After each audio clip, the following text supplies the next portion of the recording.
There is nowhere left for you to run. You understand that, don't you?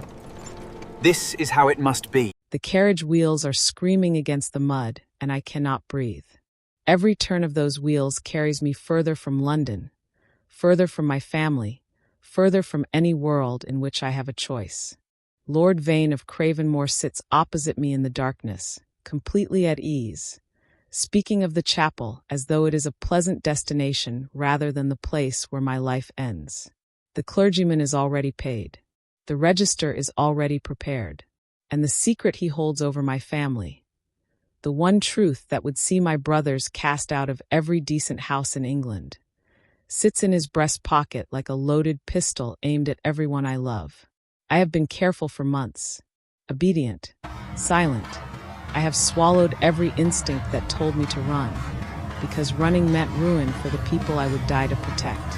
But an hour ago, at a rain-soaked inn on the Surrey road, Lord Vane's grip on my wrist loosened for the space of one breath, and I did something either very brave or very foolish. I dropped a folded cloth onto the sleeve of the most feared man in England, a man I have never spoken to, a man the whole of the ton calls a monster. The lantern light is fading behind us now. The inn has vanished into the fog, and I am telling myself over and over that he will not come. This story is entirely fictional. Any resemblance to actual persons or places is purely coincidental. If you are watching from outside England tonight, drop your location in the comments. This community spans the world, and every single one of you found this story for a reason. Subscribe if you believe in the power of persistence.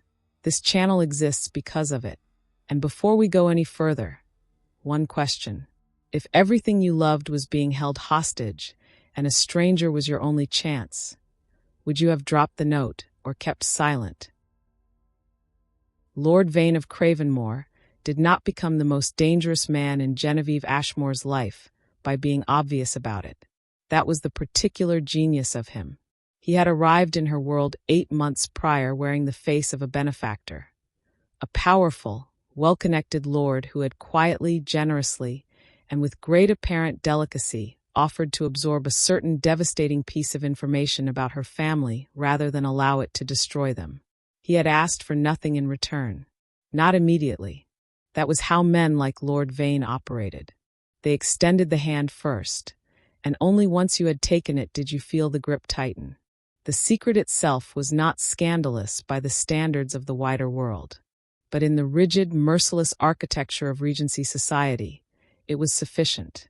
Her youngest brother had entered into a private arrangement that, if made public, would see him expelled from his profession, blacklisted from his club, and rendered unmarriageable in a single afternoon.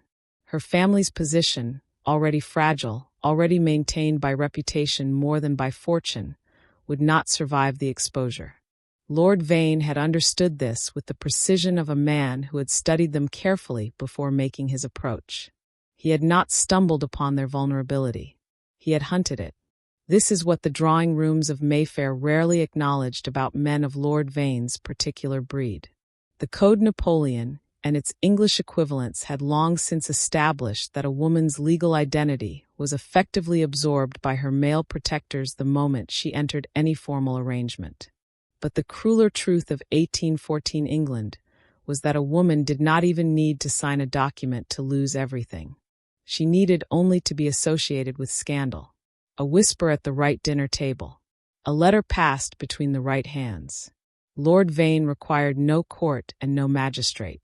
He required only society itself, which had always been the most efficient and least forgiving instrument of destruction available to a man who knew how to use it. He had never raised his voice to Genevieve. He had never needed to. The hand around her wrist beneath the table at the painted wheel was not an aberration. It was a statement. It said, without a single word, that even here, surrounded by merchants and squires and the warm noise of ordinary life, she was entirely alone. A man who controls a woman's movement through discomfort, while maintaining a pleasant expression for the room around him, has already told you the full extent of what he is. The elegance is not a contradiction of the cruelty. It is its most refined expression. She had been sitting in that corner booth for 40 minutes before the door opened and the room changed.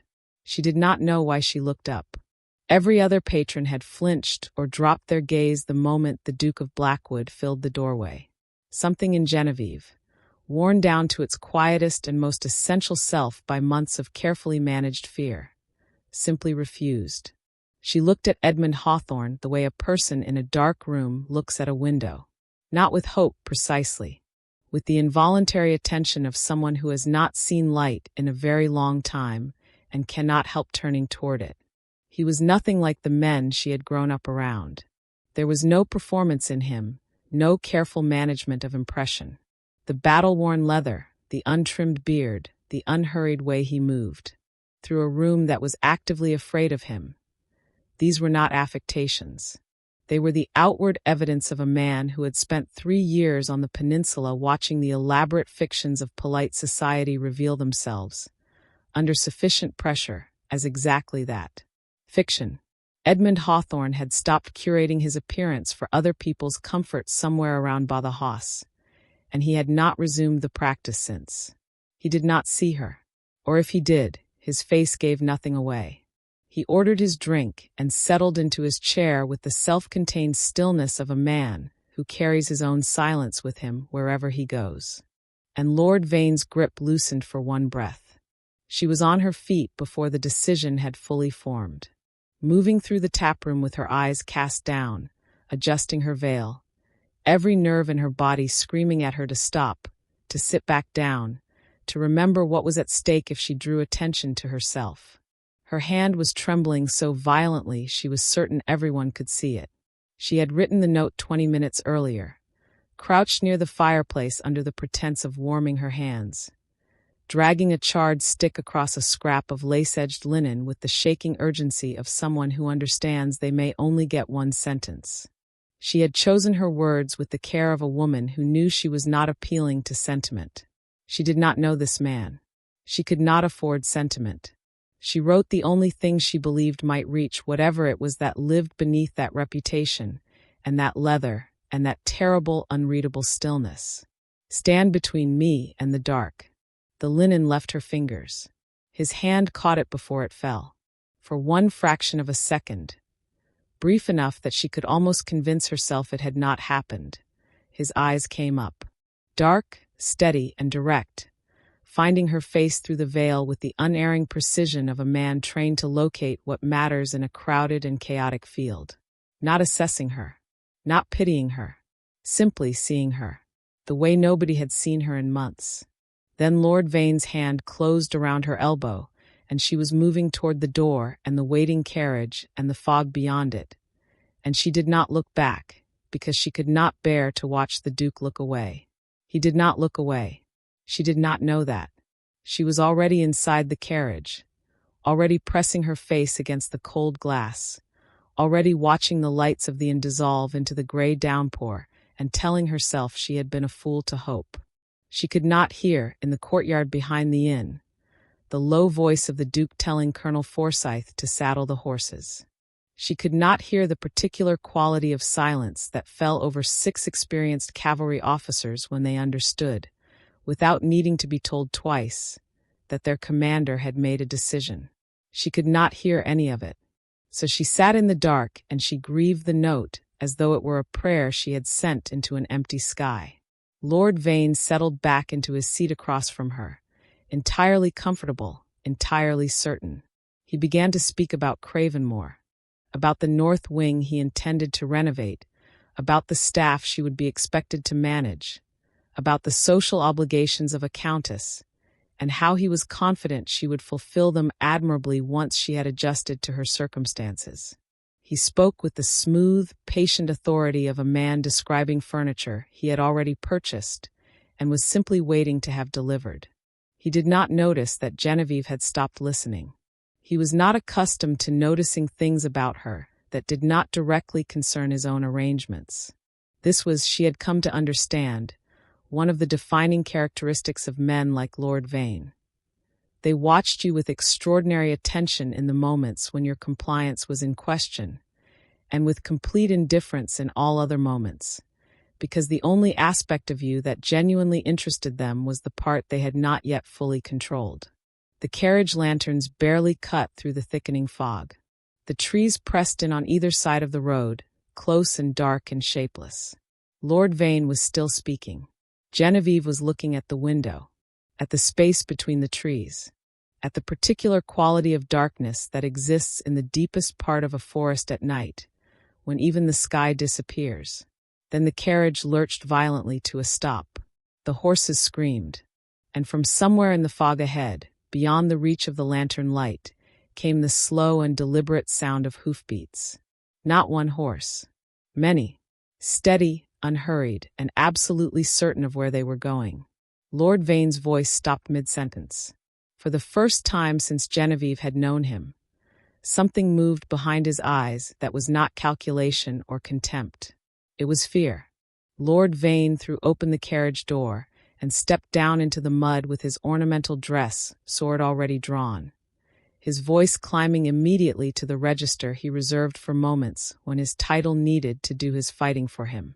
He named magistrates. He cited Parliament.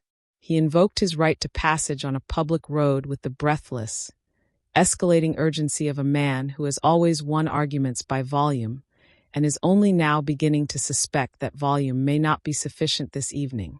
The 6 mounted figures did not move. They did not speak.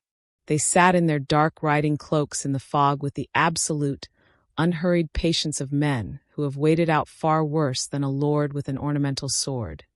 And they watched him with the same calm, collective attention that a country watches a storm. Not afraid of it, simply waiting for it to exhaust itself. The central rider urged his horse forward by 1 pace. He reached up and threw back his hood. The lantern light found the Duke of Blackwood's face. The scar along his jaw, the dark, unblinking eyes, the expression of a man who has assessed the situation completely and found nothing in it that concerns him. He looked at Lord Vane of Cravenmore the way a man looks at something he has already decided how to handle, and is simply proceeding to handle. Lord Vane's voice cracked. Then it climbed higher, which was the only direction it had left to go. The Duke waited until the silence came back. Then he spoke, not loudly, with the quiet, irresistible authority of a man whose words have stopped cavalry charges and ended careers, and on at least 2 recorded occasions caused French officers to reconsider their entire strategic position. You speak of status to me, Vane. I hold a commission from the Crown and a deed to more English soil than your entire family has ever managed to extort. Your title means nothing to me. Your threats mean considerably less. He dismounted in one unhurried movement. 3 strides through the mud closed the distance between them. Before Lord Vane could raise his blade, the Duke's hand snapped out, a disarming technique practiced so many thousands of times in the peninsula that it required no more conscious thought than breathing, and twisted Vane's wrist until the sword dropped into the mire with a flat, inglorious sound. The Duke placed his boot on the blade. The steel snapped clean. He leaned in close. His voice dropped to something that was not quite a whisper and not quite a warning, but occupied the precise, lethal space between the two. If you ever breathe the same air as this lady again, by design or by accident, in London or in any county of this kingdom, my regiment will not require a magistrate. We will simply arrive. Now walk back to London, and pray I do not see your face when the sun rises. There was a long moment in which Lord Vane of Cravenmore stood in the mud on a fog-laden forest road in Surrey, holding the broken hilt of his sword, with 6 cavalry officers watching him from horseback and the most powerful military peer in England standing 3 feet away waiting with complete indifference for whatever he decided to do next. He retreated into the dark, not with dignity, not with the measured, strategic withdrawal of a man preserving his position for future engagement. He retreated the way a man retreats when every instrument of power he has ever relied upon has been removed from his hands in under 4 minutes, and the only thing left between him and complete exposure is the mercy of the fog. His coachman, demonstrating the practical wisdom common to men in impossible employment, followed without a word. The road was empty. The forest was quiet. Somewhere in the dark above the tree line, the rain had softened to a mist. The Duke walked to the carriage door. He did not tear it open.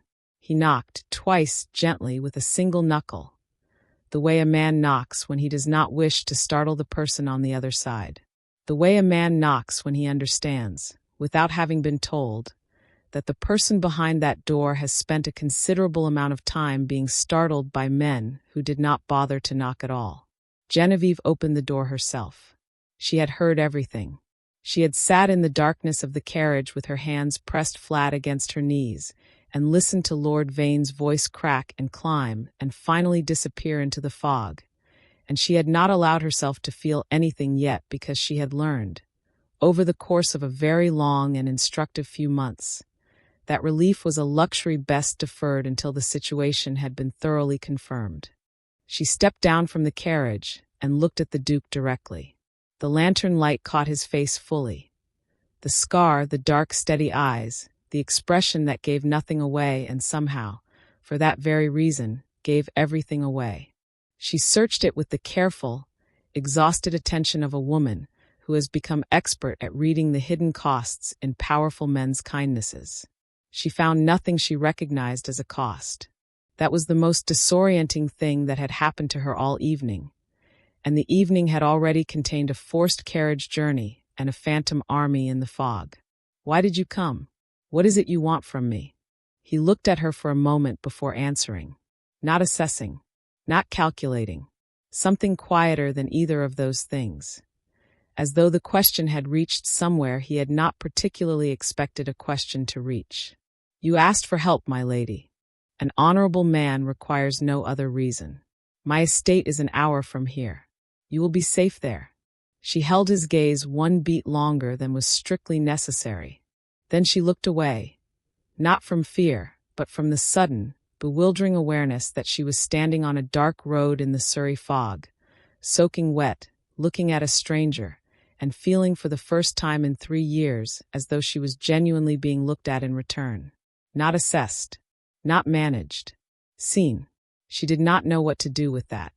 So she did what sensible women have always done when confronted with something they are not yet equipped to examine. She set it carefully aside and stepped toward the waiting horse. Blackwood Hall was not what she had prepared herself for. She had constructed it carefully in her mind during the long ride. Cold stone, minimal warmth, the sparse and forbidding household of a man shaped entirely by warfare and reputation. Instead, the hall rose from the Surrey hills as a broad, golden stone manor, 3 generations deep in careful tending, its windows lit warm against the last of the night. The housekeeper, Mrs. Pell, was a woman of 60 with a sharp tongue and a longer memory, who had known the Duke since he was 8 years old and greeted Genevieve at the door with the brisk, unsentimental competence of someone who has prepared a room at short notice before and considers it no great inconvenience. The library held 4,000 well-read volumes. The conservatory faced south. In the mornings, light came through the glass and lay in long warm pools across the flagstones, and it was so quiet that Genevieve could hear herself think for the first time in months. She began slowly and with enormous caution to breathe. The Duke had intended to install her comfortably and return without disruption to his own ordered routines. He found, to his considerable and privately acknowledged irritation, that his routines were no longer quite what they had been. He began to notice things. The way she took her morning tea in the conservatory with a book open in her lap. That she rarely appeared to actually read, as though the book were less a text and more a permission. A reason to sit still in a warm room without having to justify it to anyone.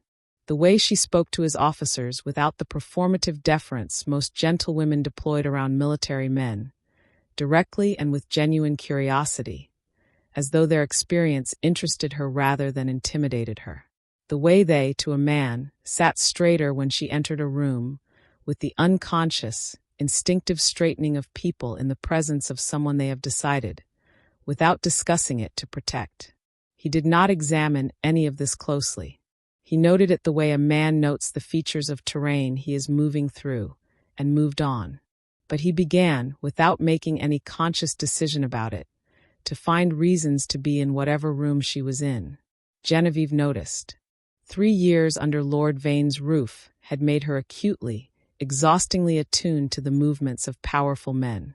She waited with the tense watchfulness of long habit for the Duke's proximity to reveal its price. It did not. He never crowded her. He never cornered her. He came and went with the same unhurried, self-contained quiet he brought to everything.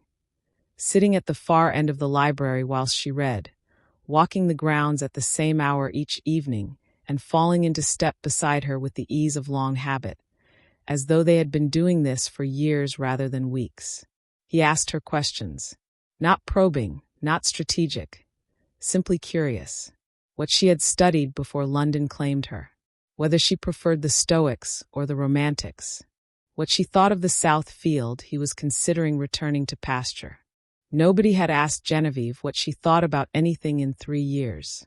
She answered carefully at first, watching for the trap beneath the question, then gradually less carefully. Then one evening in the library with the fire low and the rain beginning again against the windows, she said something that made him laugh. A short, startled sound that escaped him without permission, as though it had been waiting some time for an opportunity and had simply decided to take this one. And they both went very still, surprised by it. He looked at her. She looked at him. The fire settled in the grate. Neither of them said anything. But the silence between them had changed quality entirely, and they both knew it, and neither of them mentioned it. And that was somehow the most honest thing that had passed between them yet. 3 weeks after her arrival, to thank the men who had ridden into the fog on her behalf, Genevieve organized a formal afternoon tea in the estate's sunlit conservatory. 6 officers of His Majesty's cavalry, men who had charged artillery positions, forded winter rivers, and slept on the open Spanish plain, sat in wicker chairs with their dress uniforms carefully pressed and their large scarred hands wrapped with extraordinary and visible concentration around porcelain cups so fine that at least 2 of them held their breath whilst lifting them. Colonel Forsyth listened with genuine, focused attention as Genevieve explained the difference between Bohea and Hyson tea, and produced a small notebook from his breast pocket. He took notes. The youngest officer rattled his saucer and looked so mortified that Genevieve laughed. Freely, fully, the unguarded laugh of a woman who has forgotten, just for this moment, to be careful, and the sound of it filled every warm corner of the conservatory and stayed there. The Duke sat slightly apart, as was his habit. He was not reading. He was watching her laugh, with the focused and completely undefended attention of a man who has just understood, somewhere between one breath and the next, that he has been watching her for weeks and has no intention of stopping, and is only now admitting this to himself with the reluctant, slightly bewildered honesty of someone who has walked into a room he did not know was there and finds it unexpectedly difficult to leave. He looked away before she could catch him. She caught him anyway. Their eyes met across the warm sunlit room, over the delicate clatter of porcelain, over the low, careful laughter of scarred men being gentle. And a beat of silence opened between them that was not awkward and not demanding but full, completely full, of something that had been quietly accumulating since a dark road in Surrey and a single knuckle knocking twice on a carriage door. She held his gaze. This time she did not look away first. A corner of his mouth moved. Not quite a smile, something more private than a smile, something that had clearly not been on his face in a very long time, and was finding its way back with the cautious, uncertain quality of something that had almost forgotten how.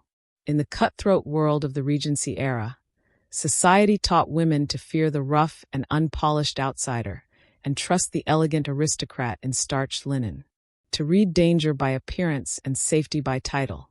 Lord Vane of Cravenmore had understood this perfectly and had used it as his primary instrument. The velvet coat, the starched cravat, the smooth and patient voice that said reasonable things whilst the hand beneath the table crushed bone. He had weaponized elegance with the precision of a man who knows that the most effective traps are the ones that look like offers. The Duke had offered nothing.